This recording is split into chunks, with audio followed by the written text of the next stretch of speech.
Every time I try to make it on my own, every time I try to stand, start to fall. All those lonely roads that I've traveled, there was Jesus. When the life I built will crash into the ground, when the friends I have will nowhere to be found. I couldn't see it then, but I can see it. There was Jesus.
Dymple Silvers Brown, this was called Nanny.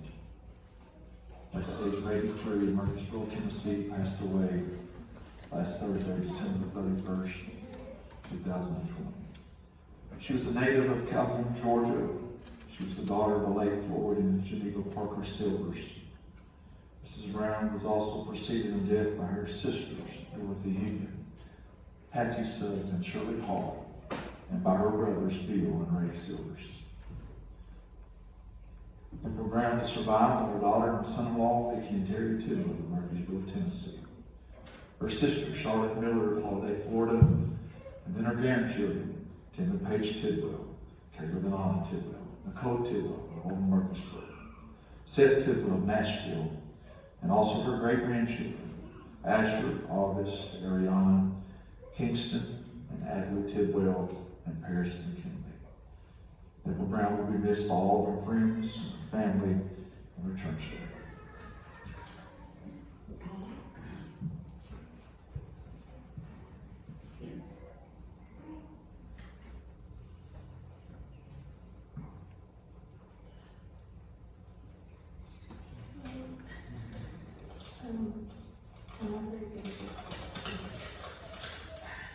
I read a poem. So I'm gonna read that.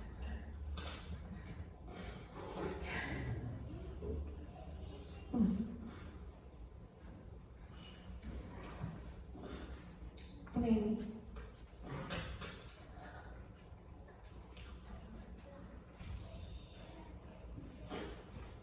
I am led to the meadow where the good grass grows, where the weeds are high and the sun takes low. I look toward the sky and say hello, as though it was the first time. Does not matter how long it has been. I can talk to you and speak to you like you're my best friend. A piece of my heart, body and soul you will take when you go. Take the very breath I breathe from my lungs. Take my mind and my thoughts and make them pure. Though you are not here, I will not fear. Sway me softly with the weeds and the flowers as they gently flow. Take me higher as though I am a bird that has finally flown. Until we meet again on that higher road, I just wanted you to know that I love you so. Love Paris and Nicole.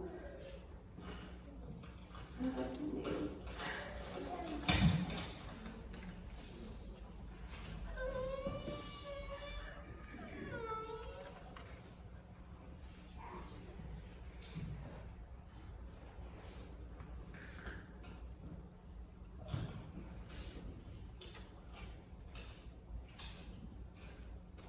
Mine is also titled Nanny.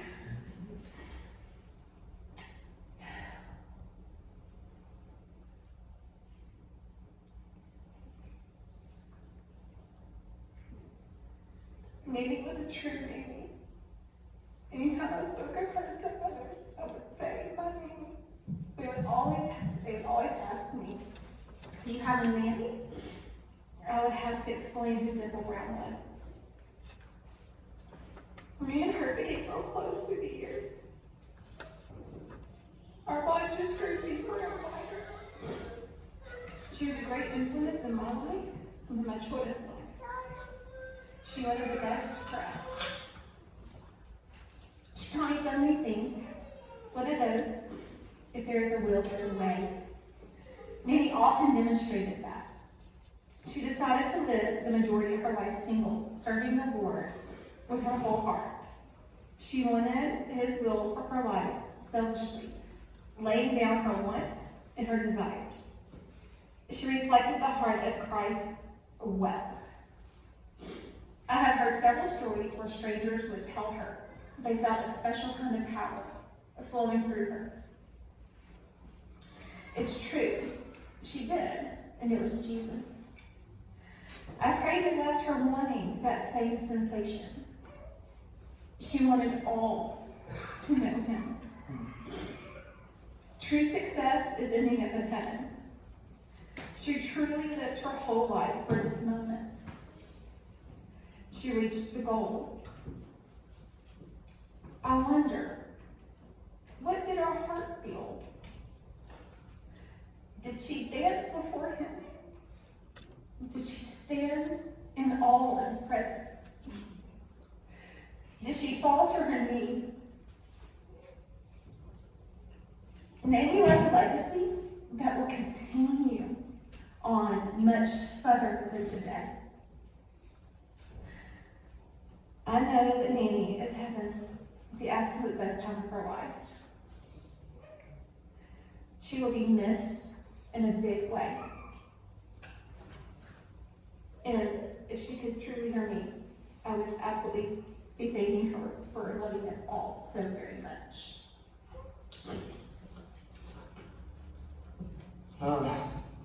Nanny loved her grandkids, so I am going to tell a grandkid story that I didn't really tell anybody, and I think you'll understand pretty quickly why. But I took August over when he was probably right at 3, we're going to call it 3, and I had to do some work on Nanny's, the back of her house, the back of the roof. And so I brought August in, we said, hey Nanny, I said, Nanny, I'm going to go take care of that in the back of your roof, and just watch August for a minute. So I set my ladder up and I climbed up to her roof. It's not real steep, but I climbed up and went over the back and started working. Well, I was only been working probably 10 minutes, and something catches my eye, so I look up, and crossing the ridge from the front of the roof to the back of the roof is my 3-year-old son. And so immediately I just start pouring sweat, because I know we had to get off the ladder and how dangerous everything is. And so that's one thing, I just grabbed him, I just hold him on the back of the roof, and I just hold him right there. And like shaking, and then I hear in the front, screen door open, and Nanny comes out and says, August! And I thought, if Nanny sees him up there, she will think it's my fault. So I listened, and she was going around the side of the house, and she was saying, August, August, and I could hear her voice, and I knew she could hear the back. And we stayed low and climbed back over. I climbed down the ladder and put him on the ground and said, Nanny, he's up here. And so I never got to tell anybody that story. So now that she's moved on, I think that was a good fond memory. I'm gonna try to tell one more quick story.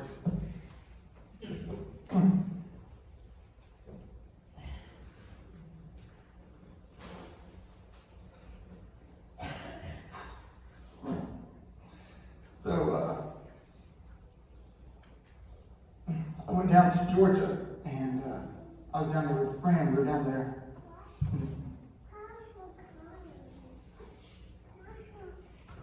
We're down near Orlando, and my mom. I'm sorry.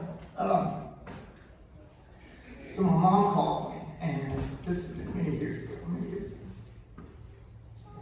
And she calls me and she says, "Hey, my father's in real bad condition. He got down there in Atlanta." And so I said, "Okay." And I've never had a relationship with my grandfather. So she's like, "Why don't you go visit him?" And I was thinking, I'm going to go visit a stranger on the deathbed. I mean, I don't know.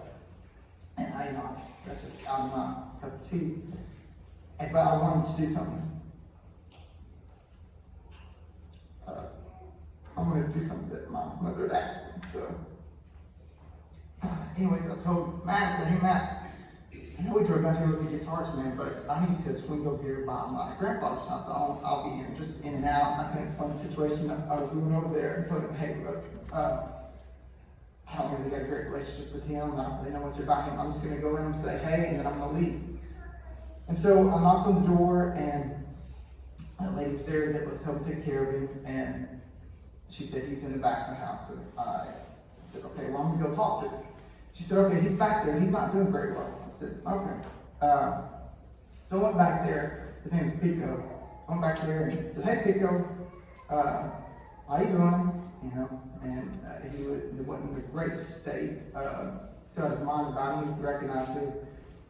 He was shaking a lot, and didn't really give an answer. And so I said, "Hey, I was down here in Atlanta, and Mom told me to stop by, so I thought I'd just swing by over here you know, check on you and, you know, just talk to people who could give you some comfort. And I said, no, we didn't have like, you know, a close relationship, but I just felt like I should stop by. And I said, hey, Pico, do you know where you're going?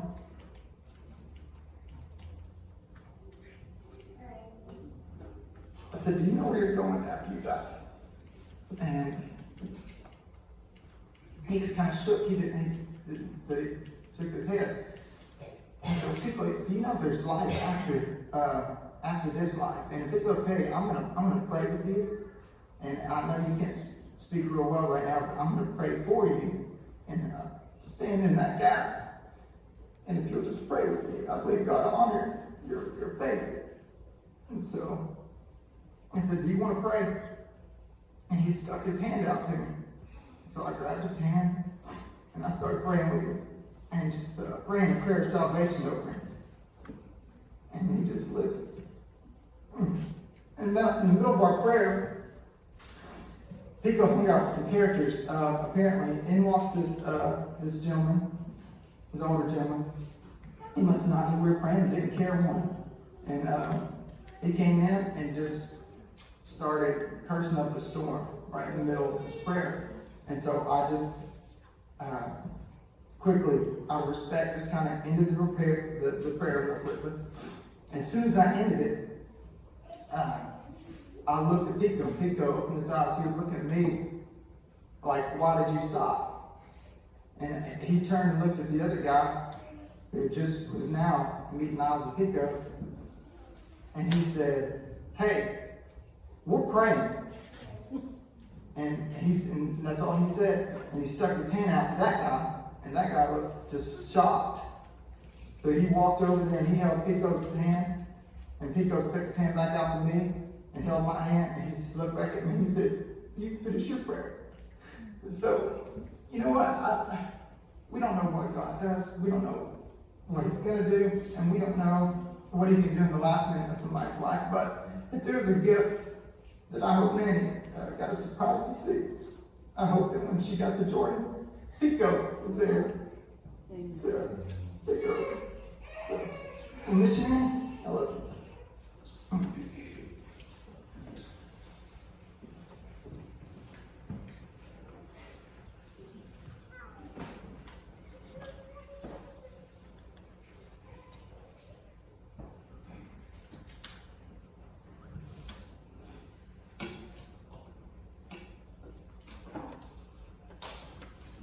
We weren't supposed to make it sad, so that was awesome. I have something written down, but I'll tell you something that came across my mind whenever Anna came up here and she was telling what I was talking about Nanny. When Nanny was in the hospital, I think it was the first time when she went in when Mom and Dad were sick, and we checked on her a lot. And one day I called. I think it was Mom that told me, I can't remember. But when the doctor was making his rounds, when he walked into Nanny's room, I don't know the doctor, but when the doctor walked into Nanny's room, he said, I feel the Holy Ghost in this room. That was what? That was Nanny. So here's something I wrote about Nanny. Proverbs 31:10. Who could find a virtuous woman for a price as far above rubies? Or in Nanny's case, it's brooches. I've never seen so many brooches. She wore them well. Although I would say the honor all belonged to the brooch, for they were attached to one of the most wonderful rubies to ever live. For just a moment, I'd like to look at what a ruby is and why I believe it was chosen to illustrate a great woman. The distinct deep red hue and the shimmer sets it apart from the other three precious gems. The radiant beauty of a ruby is what most people think of when you say gemstone. However, the characteristics of the ruby is where the ruby really shines. It has a hardness of 9 on the Mohs scale, with a diamond being number 10. So it's very hard. When I think of hard, no, I'm not thinking about stubborn. I'm thinking about strong. Nanny came from a time where people worked for everything they had. If you didn't work, you didn't eat. Your word was your reputation, and children at the table were quiet unless spoken to, which I personally think we should bring back. I really admired her strength. I called her a few times to tell her I would come use my riding lawnmower in her yard. She'd always say, "Oh, that's okay. I like the way the push mower looks better." She was about 78. She said that. Who push mows their yard in the dead heat of summer at 78? Nanny did. She'd drape that towel around her neck and get out that extension cord and go right to work. She created too. She made so many things. And she made her own screened-in porch. I come over one day and I built the porch. Come over the next day, it was screened in. She was still about 75 then. And she crafted things all the time that made sense. I guess it was from her era. But her strength just wasn't natural. It was inner strength as well. That was a real strength. She could handle life. Satan would throw stones, but the armor she applied every day just deflected them left and right as she walked forward. And although strength is a defining character, I would venture to say the exquisite beauty of the ruby is why so many search the world over to find them. The layers of dark and light reds that sparkle when the light hits it can make even the least interested pause for a moment to stare. Nanny was like that, a woman of great natural beauty. She had such elegance about her when she smiled. My wife told me when they met, she thought it was the prettiest aged lady she'd ever seen. It's true. She had remarkable looks. I tend to believe this outward beauty, much like the gem, was a reflection of the stunning inward beauty she possessed. The light of Christ that struck the stone would shine out in her love for her Creator and the relationship she had with Him. She loved the Lord with all of her heart. If you needed someone to pray for you, all you had to do was ask. She loved her family. Growing up in the time that she did, love was assumed more than spoken, unlike in the age we live now where it has been so watered down. I believe to Nanny, love was being able to open to you, and love was being able to be open to you and showing her true self to you. I know without a doubt she loved all of us with her whole heart. Anytime you showed up to her house, you hadn't gotten your shoes off before she was cooking some fried chicken and making her own homemade honey mustard. To Nanny, if you had honey and you had mustard, you had honey mustard. I'll miss that coleslaw. That's one thing for sure. That was the inner beauty of Nanny. Maybe she couldn't come up with the right words, but she would be there when you called, and she would tell you that she loved you by making sure you had a place to stay and food in your belly. Now, I could continue for hours, of course, about how wonderful my grandmother is. I could tell you how when I was growing up, I knew if something were to happen to my mother,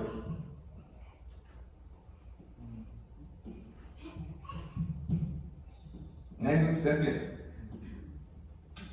and help my pocket without hesitation. Well, maybe some hesitation. Be very little. I could talk to you about the private moments I had going through my young adult life that Nanny gave the grandmother's touch to. However, I couldn't tell you how many hours she stayed on her knees just for me. Nanny will be missed on earth. We know there's a zero chance this wonderful, gorgeous Ruby would ever return back. She's in a place we all long to be. The rivers of peace flow quietly through the most breathtaking landscape we can imagine. The weather is just perfect, with a little breeze that lets you know you're surrounded by the presence of the Lord. I think you might even hear a little plop as Nanny's fishing lure lands in the water. And she is in perfect contentment, just waiting on all of us to arrive. That beautiful, strong Ruby has found its place in the crown of the King.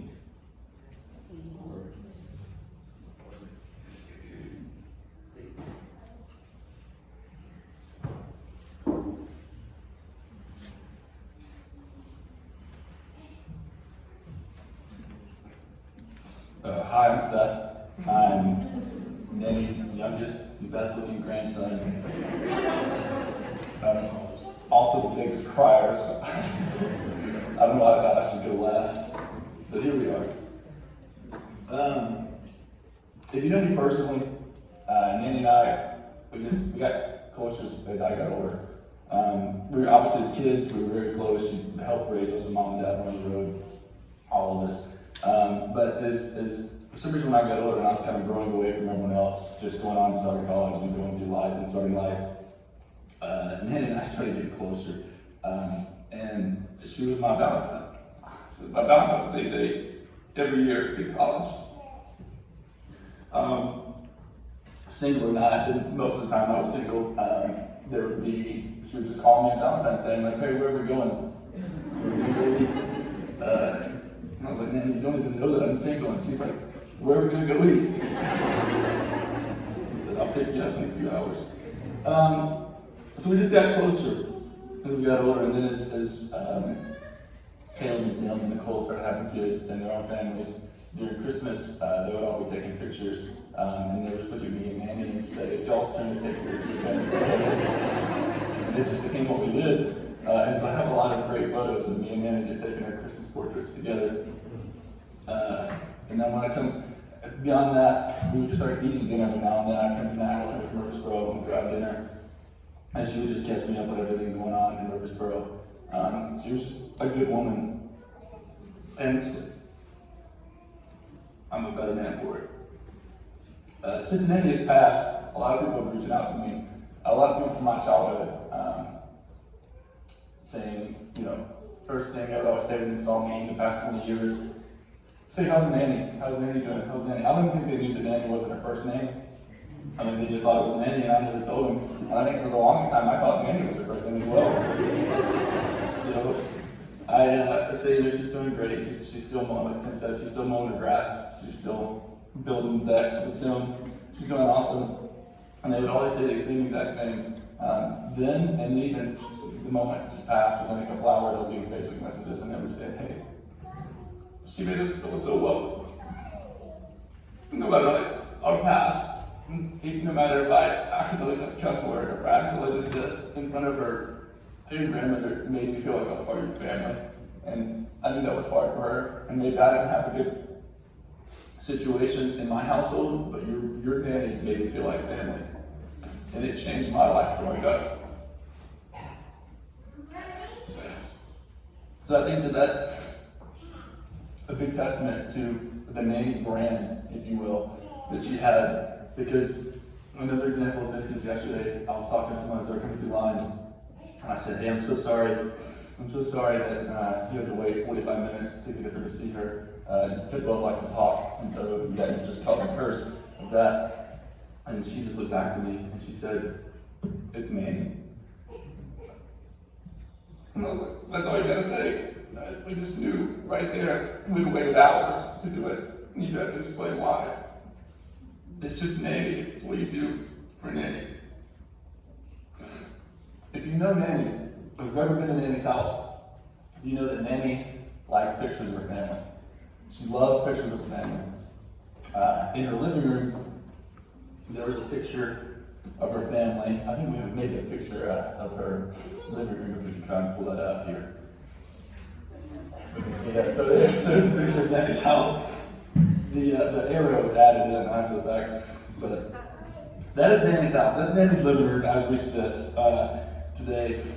She had this thing where Nanny would every year donate to the I moved to the Kitchen Volunteer Fire Department, and they would get free family portraits. So every single year, most years we would go take these family portraits. The Nanny would donate for it, to get, and it was a big deal. You had to be there to take the picture. And if you weren't, Nanny would be calling you, hey, where are you at? Why aren't you taking this picture? And when Nanny, we did this the last 35 years in a row. We don't need to do this again next year, but we had to go do that.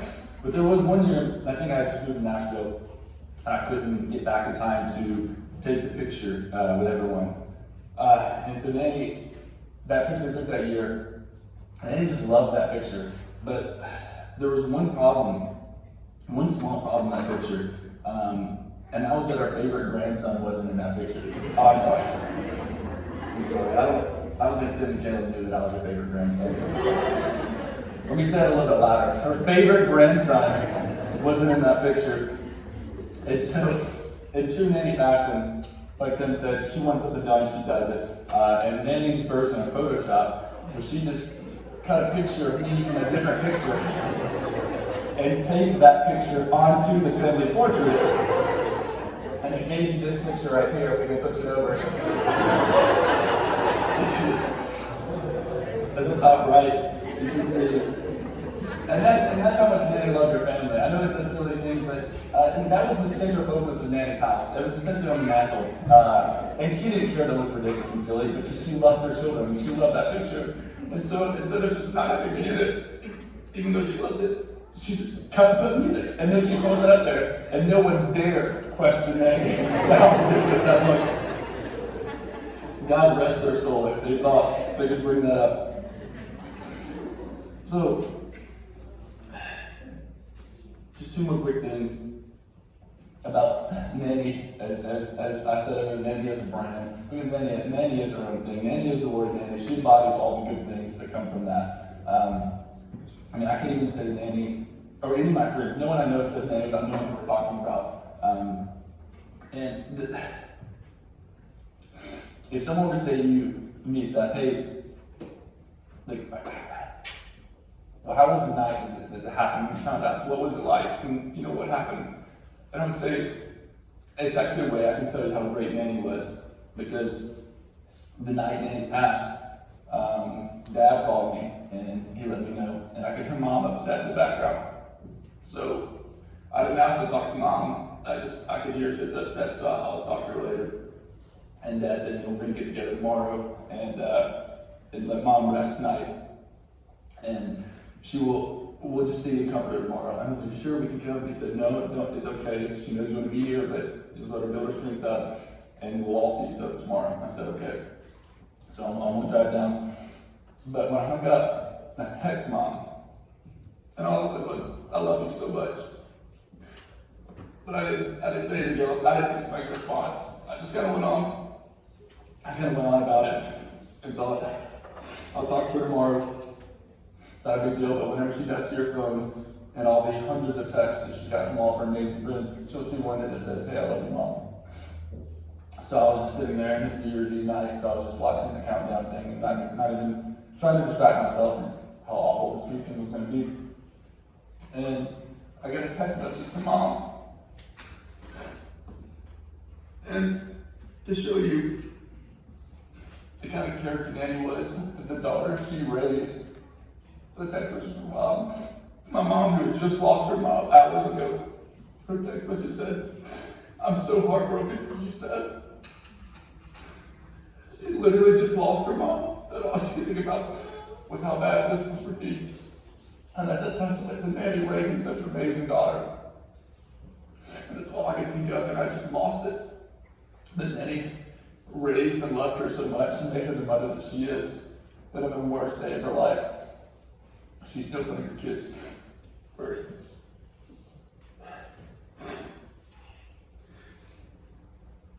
To wrap this up, I was thinking about Nanny, and someone said describe Nanny.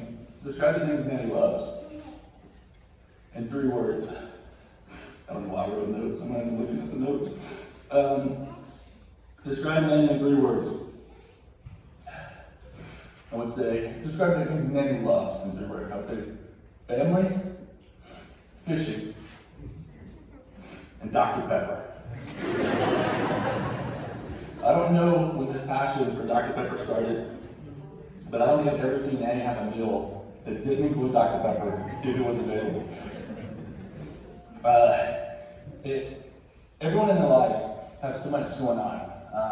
So many crazy things are happening, and tomorrow you're going to go to work, and there's going to be so many craziness things happening, and it's just hard to remember people, even amazing people like Nanny. It's tough to remember them and keep them in mind.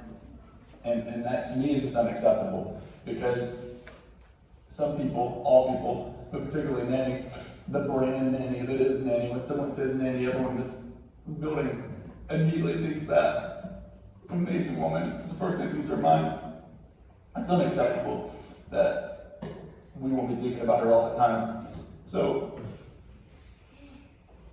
in Nanny's honor,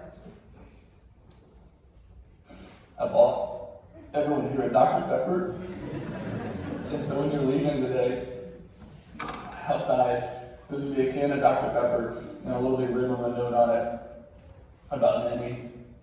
And all I ask is that every time you hear the word Dr. Pepper, or you taste Dr. Pepper, or you see a commercial, you remember the most amazing Nanny that there ever was. Nanny, I love you. I miss you. And I can't wait to share Dr. Pepper and take another family portrait with you in heaven.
remember what to say. But I think about it, I look back there and see Brother Terry and the kids and the grandkids, and think about how the hearts must be, how it's sad, full of sorrow. But I believe the Bible teaches us that we can come and take all of our worries, our cares, and everything else and cast them upon Him, for He cares for us. And Sister Dymple, I'd like to talk about her just a little while. I met her 50-something years ago now. That don't make her an old woman. This makes me an old man. But I pastored a little church down in Versailles, Georgia, and I moved to Dalton. Went to church down there. Herman Garland was pastoring the church. That's where I met Dymple at. And I never will forget it. I heard my mom paid for a radio program that I preached on in Calhoun for a while. And we had to meet, my prayer meeting at her mom's house, Sister Silver's house for a while. And I thought about back then, and I hope I don't say this wrong. I thought about back then how the Dymple, she was a beautiful woman. She really was. But I think about how the time takes its toll. The hair turns gray, the eyes get weak, and we don't like to say it a lot of times, but the old skin starts wrinkling up. I told my wife the other day, I said, I want you to look here. Ain't no muscles, it's just flab hanging in me. But I thought about Dymple when I met her. She was a beautiful young woman. The time took toll on her too. But then I thought, you know what? She's a beautiful young woman now. Amen. No wrinkles, no gray hair, no sickness, no worries. I thought about what one man said. What a difference it is. What a contrast. In this dimension, we're set there, and daughter, and children, husband, grandchildren, feeling sad. But over that dimension where she's at, she's with some of her loved ones. I lived beside of her sister and her husband for a while, and they really helped me. They really did. But just think about that. They rejoiced. Mom, sisters, just rejoicing over there. And I thought, you know what? I'd kind of like swap places with her. Then she had a little old gangly daughter. I think her name was Nikki, wasn't it? Nikki, something like that. And her and my daughter become good friends. And I tell people all over the country, they talk about Nick. I said, yeah, that's my other daughter. And they look at me like that. I said, yeah, I adopted her. What do you mean you're a doctor? I'm just a doctor. I decided she's going to be my other daughter. But what a disappointment it was when she met an old Dymple boy. and got married, you know, and moved away up here in Tennessee. Brother Terry was like family to me. And I thought, you know what? Then they had a bunch of little children. I asked Seth one time, there's a wedding in her church in Manchester. I said, you want them Tidwell boys? He said, yeah, but not the choice. But they've been like families. And you know, Sister Dymple, she was a Christian when I met her. Every time I saw her, she was a Christian. I think she was still a Christian when God called her home.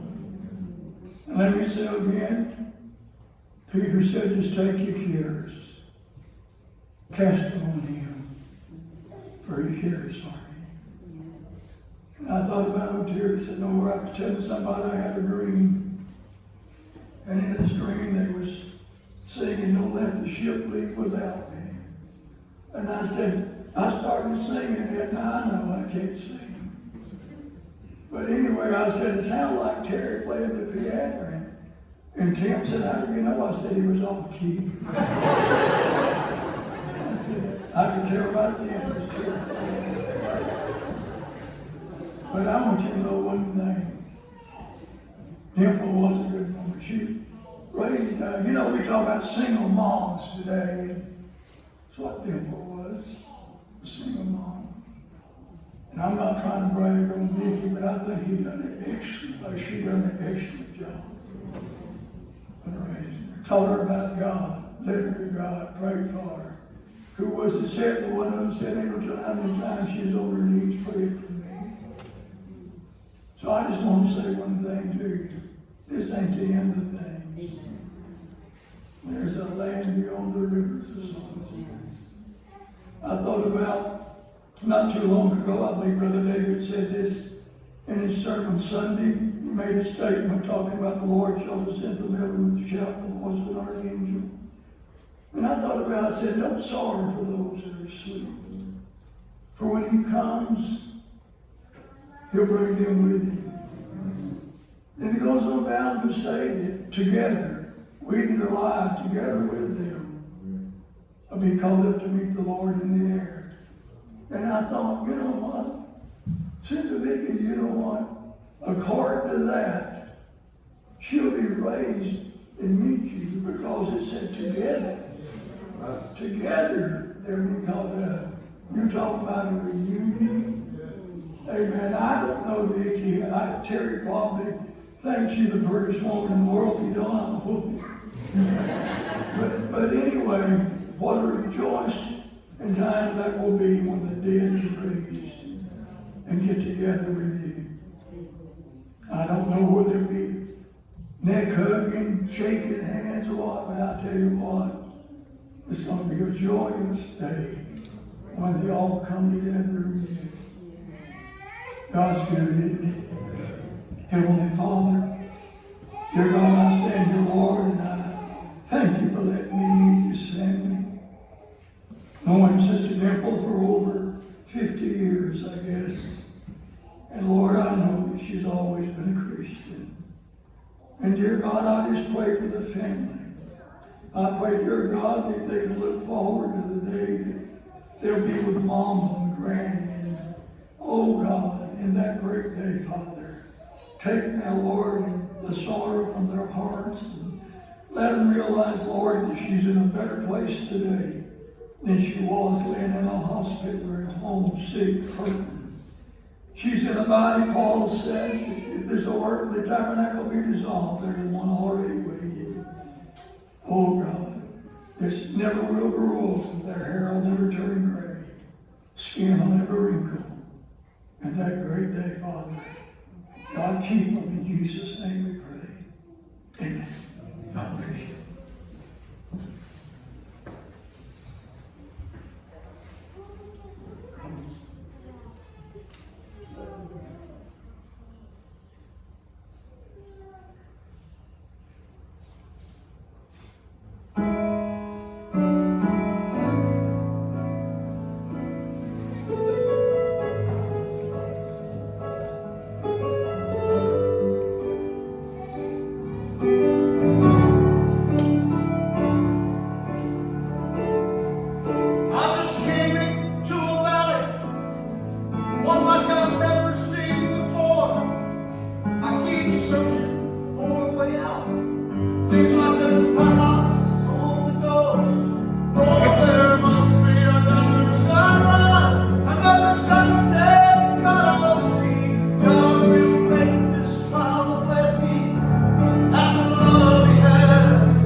As a test, he must face, oh,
extend my condolences to the family of Sister Dymple Brown.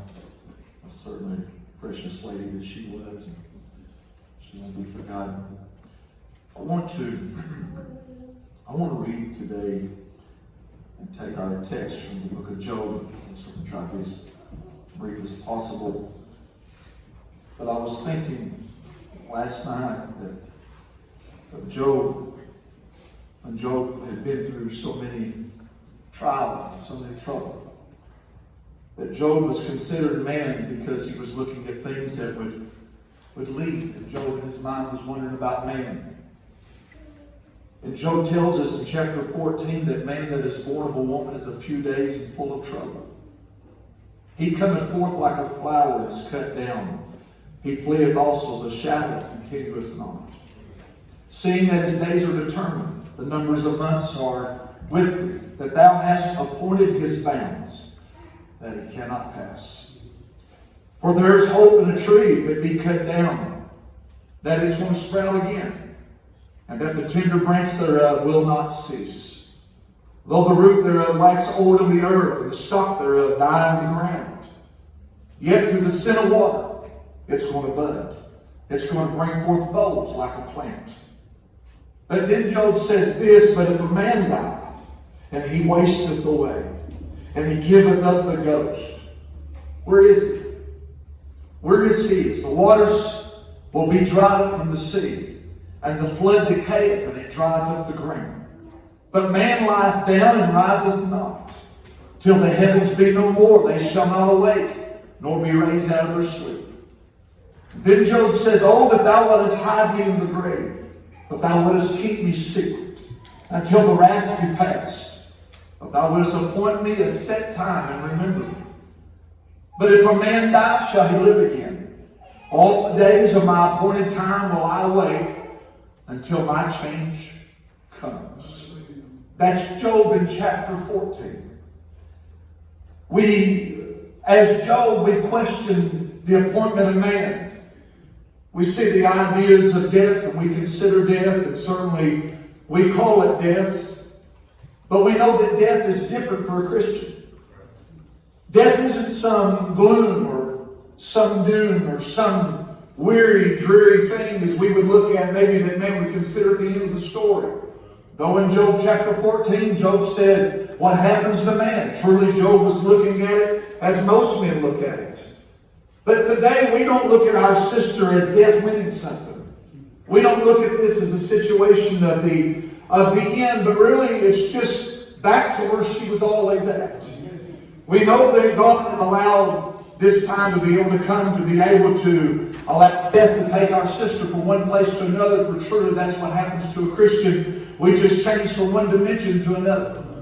We know that there is certainly dimensions. We have our cellular phones, and we know that it moves to an invisible realm. We know that radio, though you can't see it, it moves to an invisible realm. That tells us there's more than just what we look at in time. There's certainly dimensions around us. Years ago, when they had television, they would send out waves into a dimension, and science realized there's a fourth dimension, and they had the ability to be able to contact that dimension to put what was invisible and bring it to the visible. But man had only received that because they got it from God, something that God had already created. And we know that our sister, she lived here. We know that God brought her to this appointment. And this same appointment, let's just be honest, it awaits every person in this building. It don't matter how rich you are, how poor you are, if you're a king, if you're a queen, no matter how much land you own or what you don't own. If we don't go by the way of the rapture, every one of us is going to go by this way. But the question isn't what happens in this moment of death. It's where we're going after death takes us. And we know for our sister that death could hold, as Paul said, nothing but victory for our sister. We know that before she died last week, she died a long time ago, as Brother Kerwood said. Our sister passed away before she ever passed away. Paul tells us in the scripture of the hope that lays before us. John said, he that heareth my words and believeth on him that sent me has everlasting life and shall not come to condemnation, but is passed from death unto life. You've got to die before you ever die. This happens to the Christian, those that are dead in Christ. They're ready to meet Him. It doesn't matter when it's going to take place. The Christian don't have to get ready to meet the Lord because they met the Lord. They're ready to cross into that dimension. And we know for someone who's not ready, and I want to say this, and not to be mean and not to be ugly, but if you don't know Him, when you leave here, you're not going to see Sister Dymple where she is. This is reserved for believers. And we know that our sister, when she passed, we know because she had recognized who Christ was as a young girl, that her life was put beneath the blood, and we know that her sins was judged in the body of Jesus Christ. Therefore, she cannot be judged at the white throne because she's already been judged in the body of Jesus Christ. Paul tells us concerning this body that we receive a crown of life after we leave here. He said, if this earthly tabernacle be dissolved, we have a building of God, a house not made with hands. It's eternal in the heavens. For we know that in this tabernacle, and we can witness every one of us, our sister did groan. She was burdened. But in that she didn't groan that she would be unclothed, but she groaned because there was a body that would never have another groan. It's not some dark looming thing that man has made it, but to a child of God, all death can do is evict us from this body right into our theophany body. Death has no power over the soul of the saint. Death cannot change. It cannot change what God has already done for a servant of God, or a sister of God, or a brother of God, has already rested in Christ. Death cannot change what God has already done. The real Dymple Brown was hidden on the inside. It proves to us, this body laying here is absolutely proof.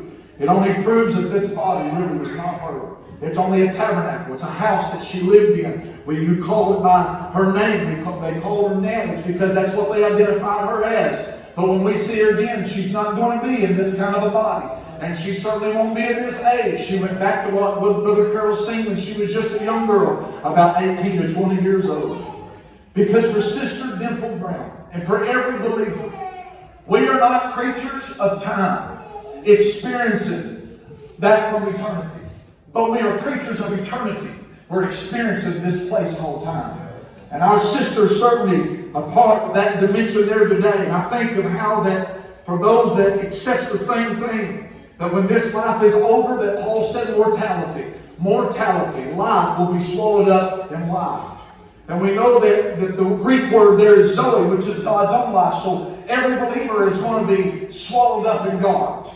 The writer would say it like this, as they would write about this time of departure, this time of leaving, as our sisters have witnessed it. I like the way Timothy says it, because Timothy says, for now I'm ready to be offered, that the time of my departure is at hand. It's a metaphor. It's drawn as a ship that's about to set sail.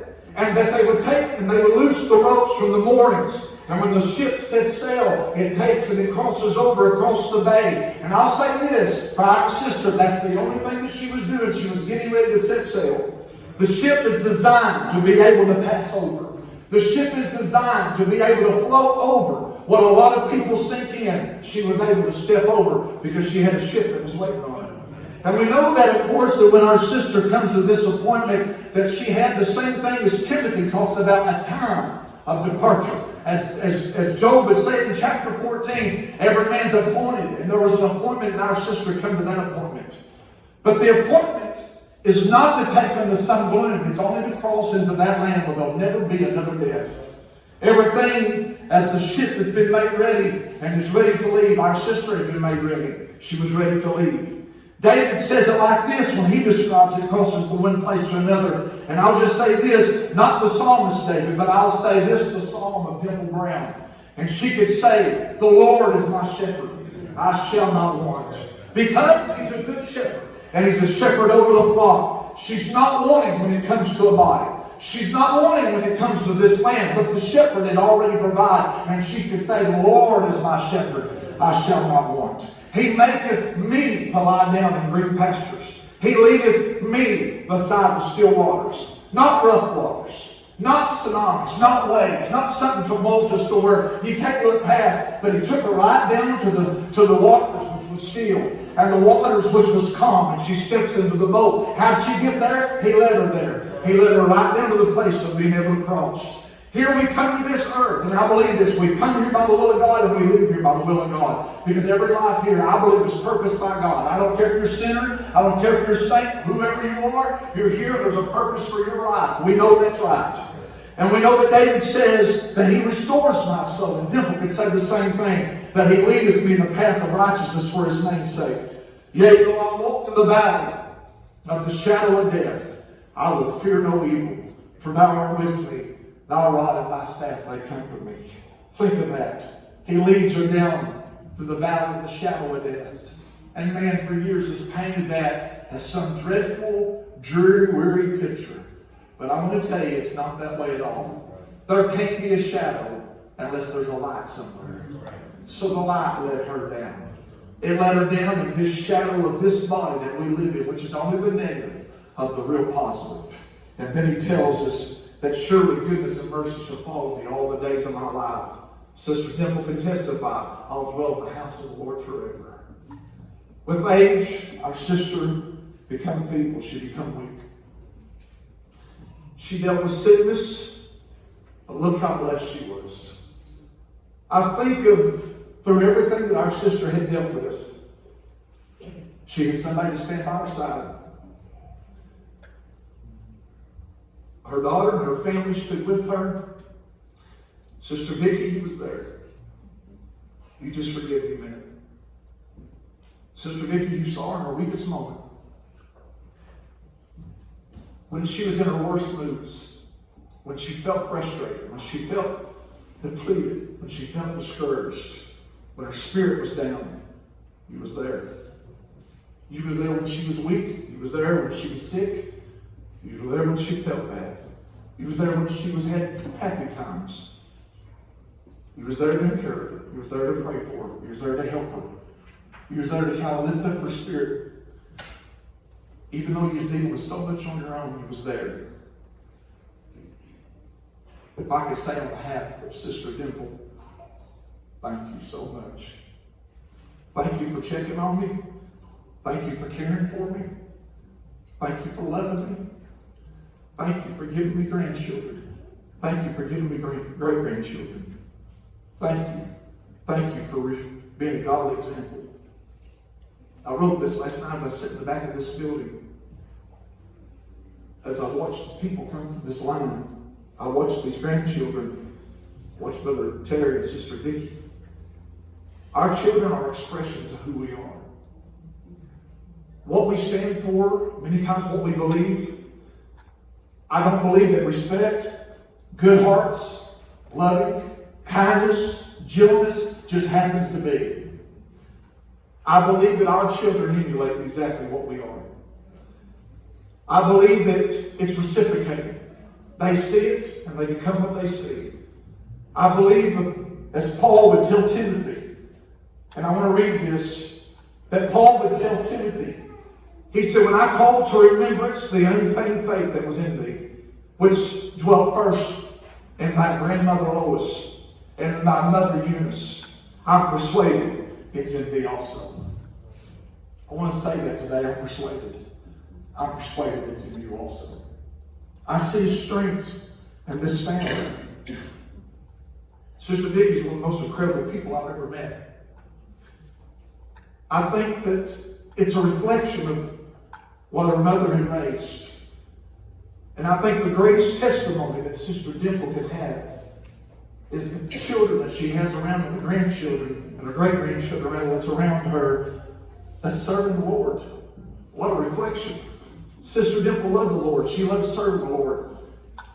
And in her own words, when I spoke to her last week on the telephone, I was calling and trying to encourage her. And she starts telling me, the Lord's healed me many times. The Lord's touched me many times. And I'm thinking, sis, I'm trying to encourage you. And you're encouraging me. But through every bit of it, she had a wonderful family beside her. But now she comes to death. She comes to this. She had a family beside her in life. And she had a powerful shepherd beside her in death. Let me close with this. When our sister went down to the still waters, the governor ain't said nothing about it. Murfreesboro Press ain't written nothing about it. The New York Times ain't published nothing about it. But I believe that when she left this body and she crossed over in that ship, I believe she went to a land of Kentucky bluegrass. I believe her loved ones were calling out to her. And I believe that when she crossed into that time, she could finally witness what she'd heard preached about, what she'd heard talked about, what she had read about. She had no fear. Praise God. She had no fear. She had no anxiety. She had no worries. She had no heartaches. She's in a body that's suffering to get oxygen. She's in a new body. I can see she's standing with a new body. She's got a beautiful garment. And she's got that great big hat to match it. I can see a great big brooch and a hat to match that beautiful white garment that the Lord had in store for her. No doubt she's going to be missed from us. I can imagine she makes her way to the saints of God. She's in a body that will never get a disease, a body that will never have another heartache, no unhappiness. I can see greetings of rejoicing. I believe it's times of rejoicing. Well, a celebration it's been just for the last 2 days, if you could only imagine. And I ask you today, who won this? Is it Job chapter 14? Or is it Job chapter 19? Because let me announce to you today, Job 14 is not the end of the story. But Job 19 says, oh, that my words were now written. Oh, that they were printed in a book. That they were graven with an iron pen and lived in the rock forever. For I know that my Redeemer liveth, and that he shall stand up at the latter day upon the earth. And though the skimworms destroy this body, yet in my flesh shall I see God, whom I shall see for myself, and mine eyes shall behold and not another, though my reins be consumed within me. Our sister is a part of Job 19.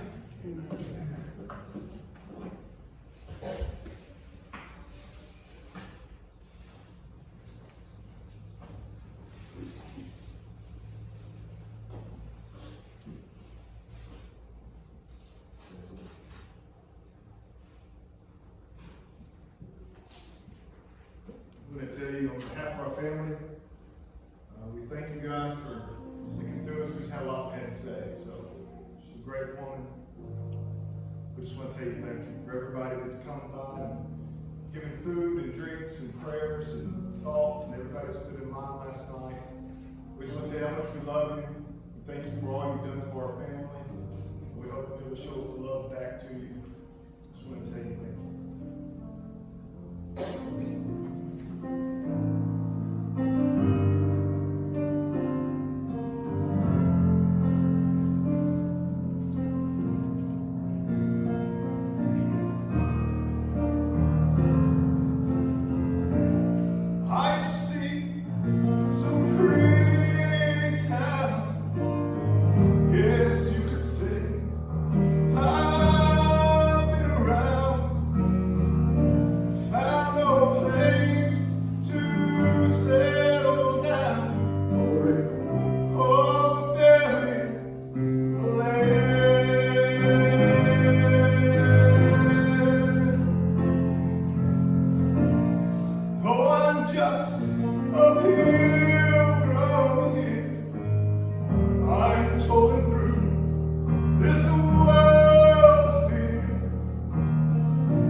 There is a land.